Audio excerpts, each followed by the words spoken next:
that's almost the dry theory bit at the start, so that everyone should have some understanding of what periodisation is, why we do it, and these three or four types. You can do mixed training, these four approaches you can use. It's all very well, and as Mike said, the devil's in the detail is how you apply that then to your individual situations. That's the important bit, really. So, is everyone happy with everything that's covered so far? So, yeah, so it's important for the next bit. So to start with, these are some of the things that we'll consider when we're designing your periodisation.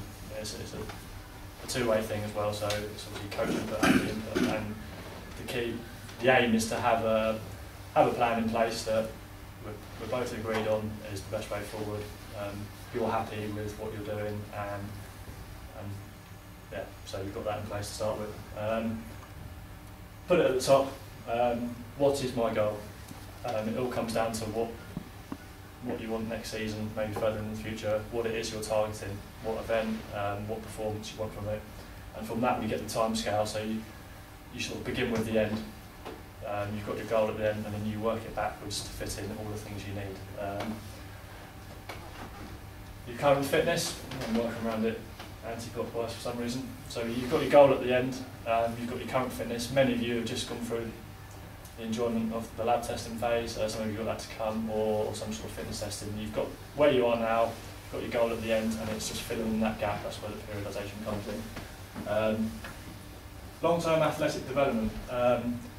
This is something we've started working on the website with a few resources, so there's something to look at there, and Helen's going to touch on it again in her periodisation, in her presentation even.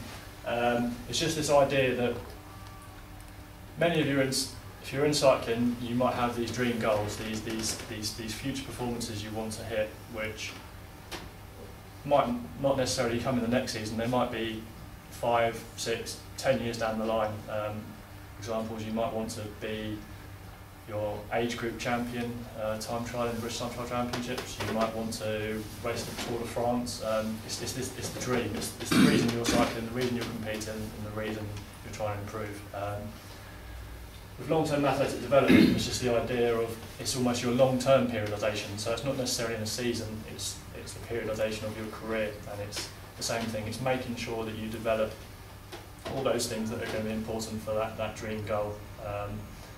So it might be, I think, I've got a slide on it later on where there's a bit more detail, but it's just that bigger picture really. So it's making sure that what you do in the next season is working towards the big goal at the end.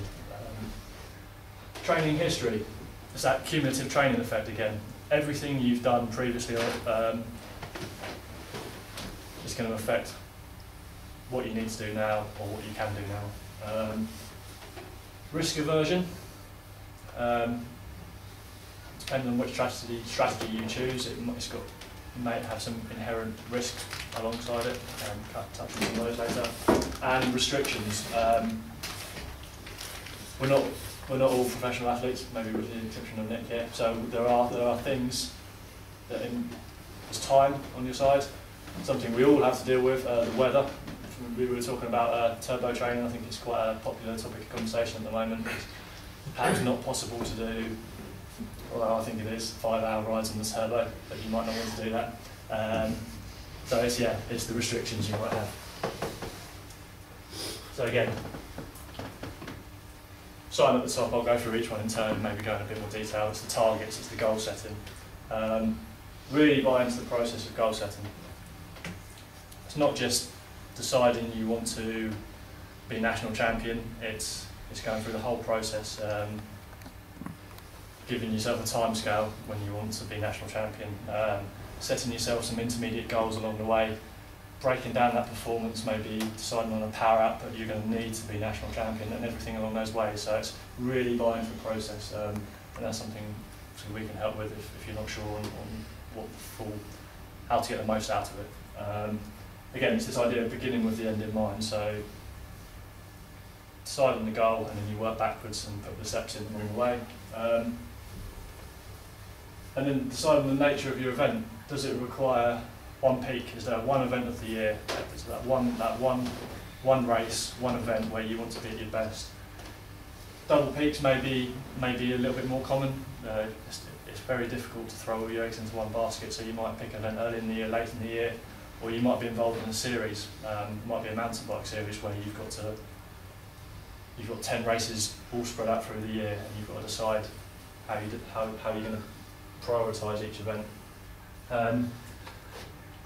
Bear in mind the effect the number of peaks, the number of target events will have on your performance or performance potential, because there's still more that goes into it on the day. If you build to one peak, your big event at the end of the year, all the way through the year, your fitness might be at a lower level than it might be otherwise. But you might be able to get a high level when it actually counts. So it's the whole thing about periodisation is making sure you're at your peak fitness for your chosen event. So what happens here, being unfit, it doesn't really matter as long as you're at your best later in the year. If you go for the double peak approach, so you're going for an early season event and a late season event perhaps, you build your fitness up quicker and you get your peak for your first event, after which you need to take a bit of rest and recovery before you build them again. And you might find that your peak isn't as high as if you'd really focused on one event. So it's that idea of what's really important. So it's really important that you go through the goal setting thing. You could argue, and this is perhaps oversimplified, that building for one event for 10 months is impossible.